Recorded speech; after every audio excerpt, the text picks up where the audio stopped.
सभी को नमस्ते जी। कल संध्या के विषय में हमने इंद्रिय स्पर्श मंत्र का अवलोकन किया, अपने पूरे शरीर का निरीक्षण परीक्षण किया। जिस महान लक्ष्य की प्राप्ति के लिए हम प्रयत्न कर रहे हैं, हमने जो ईश्वर के समक्ष संकल्प लिया था, प्रतिज्ञा की थी, व्रत लिया था, उस संकल्प को पूरा करने के लिए, उस व्रत को पूरा करने के लिए ईश्वर ने हमारी सहायता की और यह सर्वोत्तम साधन शरीर हमें दिया।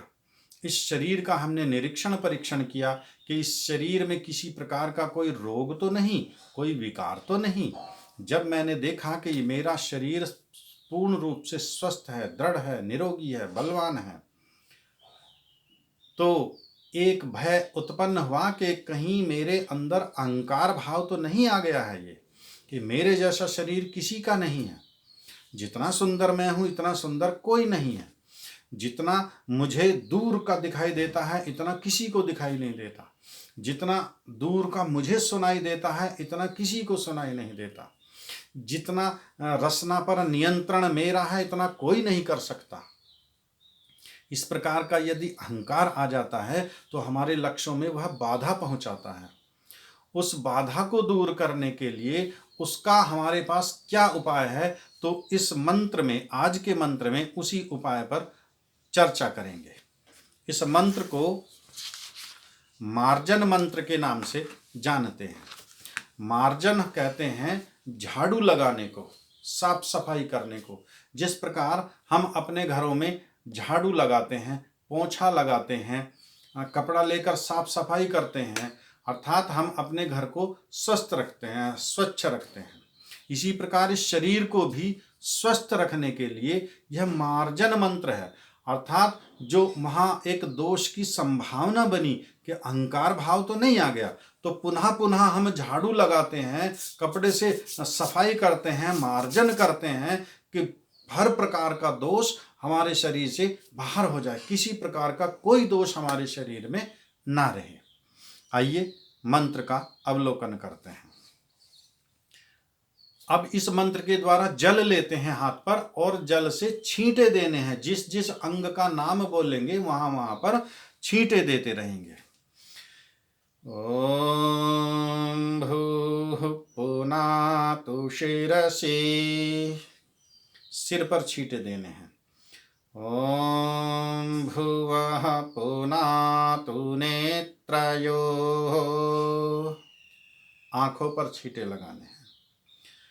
ओम स्वाहा पुनातु कंठे, कंठ पर।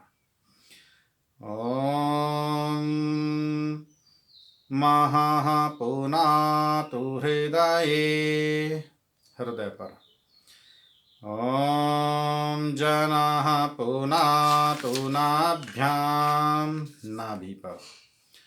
ओम तपः पुनातु पादयोः, पैरों पर। ओम सत्यं पुनातु पुनः शिरसि, पुनः सिर पर। ओम खं ब्रह्म पुनातु सर्वत्र, अपने पूरे शरीर पर। इस प्रकार मार्जन मंत्रों में हमने जल से छींटे दिए हैं।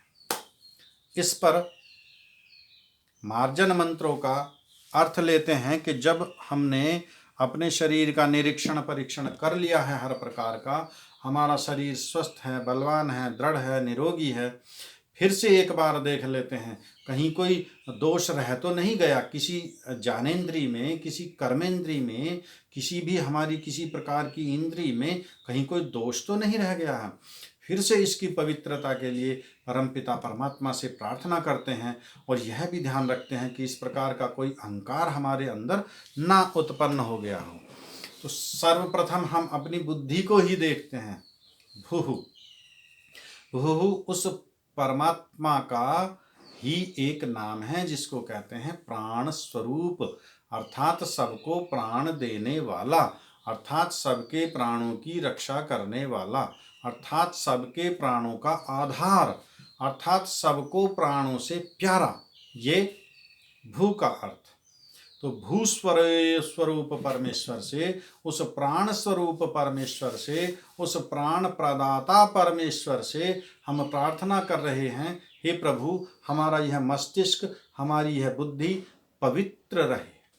मेरी बुद्धि को सुदृढ़, बलवान, निरोगी और पवित्र बनाए रखना प्रभु, ताकि किसी प्रकार का इसमें कोई रोग उत्पन्न ना हो पाए, कोई दोष इसमें ना आ जाए।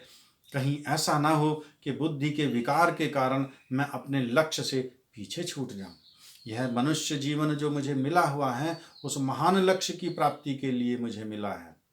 तो उस लक्ष्य की प्राप्ति के लिए ईश्वर से प्रार्थना कर रहा हूँ, हे प्रभु मेरी बुद्धि में कोई दोष ना आने पाए, मेरा यह मस्तिष्क, मेरी बुद्धि ठीक ठीक कार्य करती रहे।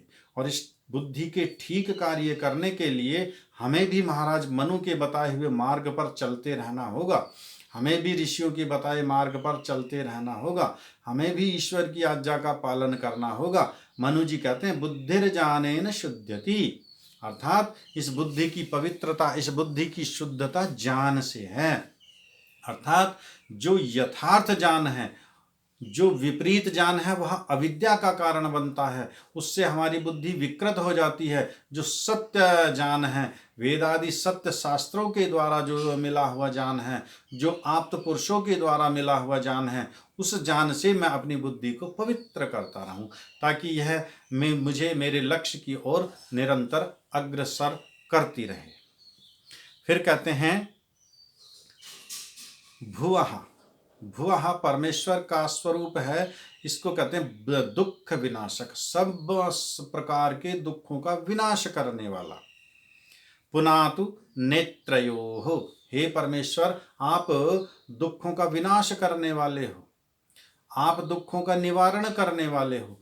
मेरे नेत्रों में किसी प्रकार का कोई रोग ना हो, कोई दुख ना हो। हे परमेश्वर, हे भुवः स्वरूप परमेश्वर, मेरे इन नेत्रों में पवित्रता प्रदान कीजिए, ताकि मैं अपने लक्ष्य की ओर बढ़ता रहूं, मैं अपने लक्ष्य को प्राप्त कर सकूं। ओम स्वः पुनातु कंठे, ओम सर्वरक्षक, हे सर्वरक्षक प्रभु। ओम ईश्वर का निज नाम है, इसका अर्थ सर्वरक्षक।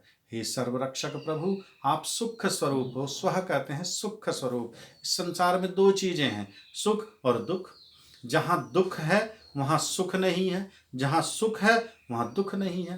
परमेश्वर तो हम पूर्व के मंत्र में देख चुके हैं कि वह भुवः स्वरूप है, अर्थात दुखों का विनाश करने वाला है। उसके पास में कोई दुख है ही नहीं, वो सबके दुखों का विनाश करने वाला है। जिसके पास दुख नहीं होता है उसके पास सुख ही तो होता है, वह सुख स्वरूप है, वह आनंद स्वरूप है। हे आनंद स्वरूप प्रभु, हे सुख स्वरूप प्रभु, मेरे कंठ में पवित्रता प्रदान कीजिए,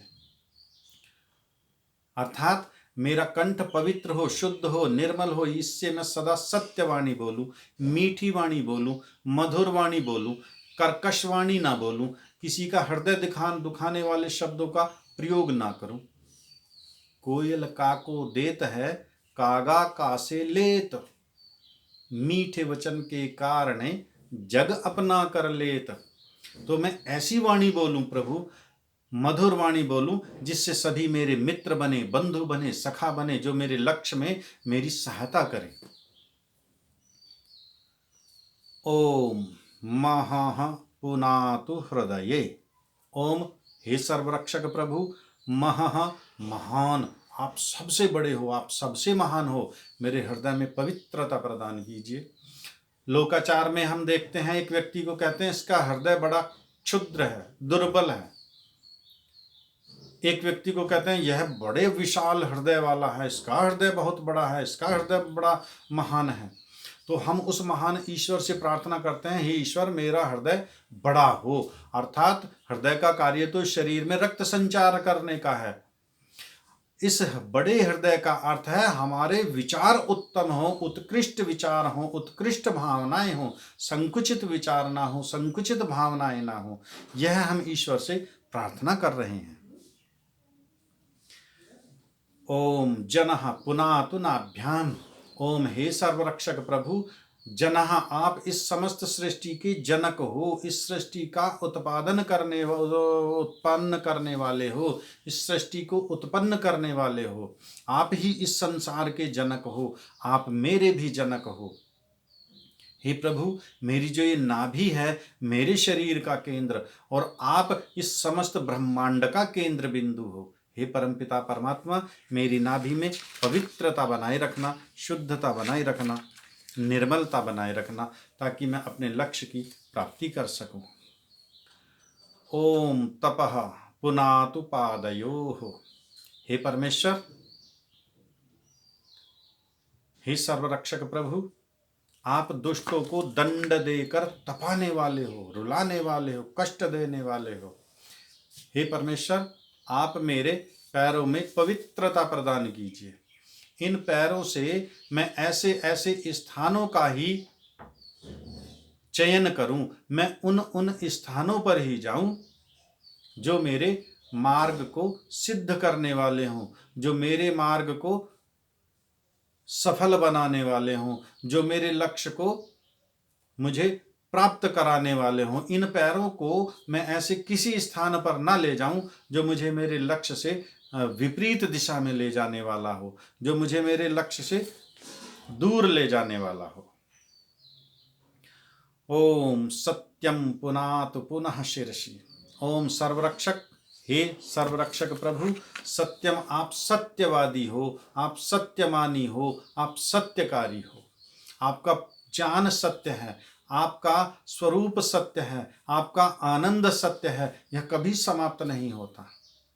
हे परमेश्वर, मेरे इस हृदय में आप, मेरे इस मस्तिष्क में आप पुनः पवित्रता प्रदान कीजिए। मैं भी सत्य बोलने वाला हूँ, मैं भी सत्य को मानने वाला हूँ, मैं भी सत्य के जानने वाला हूँ, मैं भी सत्य का अनुसरण करने वाला हूँ। मेरी बुद्धि में ऐसी पवित्रता दीजिए कि मैं सत्य से ही प्रेम करने वाला बनूँ, मैं सत्य को ही चाहने वाला बनूँ, मैं सत्य को ही मानने वाला बनूँ। ओम खम ब्रह्म पुनातु सर्वत्र। ओम, हे सर्वरक्षक प्रभु, खम अर्थात यह आकाश, खम आकाश को कहते हैं, और वह परमात्मा भी इस आकाश के समान ही, जिस प्रकार यह आकाश सर्वत्र फैला हुआ है, पर वह परमेश्वर भी सर्वत्र फैला हुआ है। ब्रह्म अर्थात सबसे बड़ा, सबसे महान, सबसे विशाल। हे परमपिता परमात्मा, आप सर्वत्र व्यापक हो, आप सर्वरक्षक हो, आप सबसे महान हो। सर्वत्र अर्थात मेरे चारों ओर आप पवित्रता प्रदान कीजिए। हम विचार करते हैं, कल्पना करते हैं, हमारे परिवार में, हमारे आसपास के क्षेत्र में, समाज में, हमारे राष्ट्र में अपवित्रता है, तो मैं कितना भी पवित्र बन जाऊं, क्या मैं पवित्र रह पाऊंगा?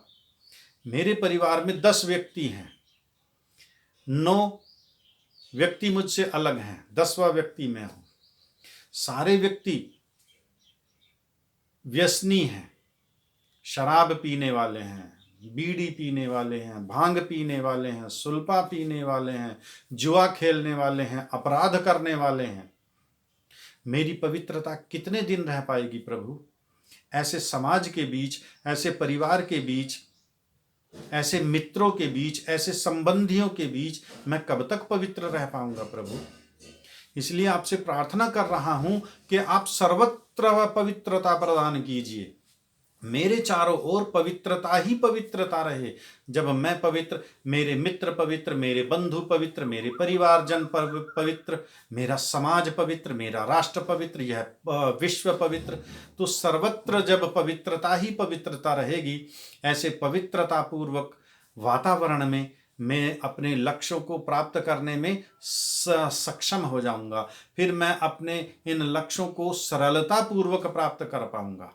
यह प्रार्थना इस मार्जन मंत्र में हमने की।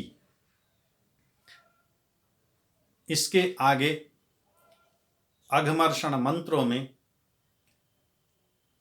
पाप निवारण मंत्रों में, पाप का निवारण किस प्रकार हो सकता है, किन किन पापों से हम किस किस प्रकार बच सकते हैं, कल इसके विषय में चर्चा करेंगे।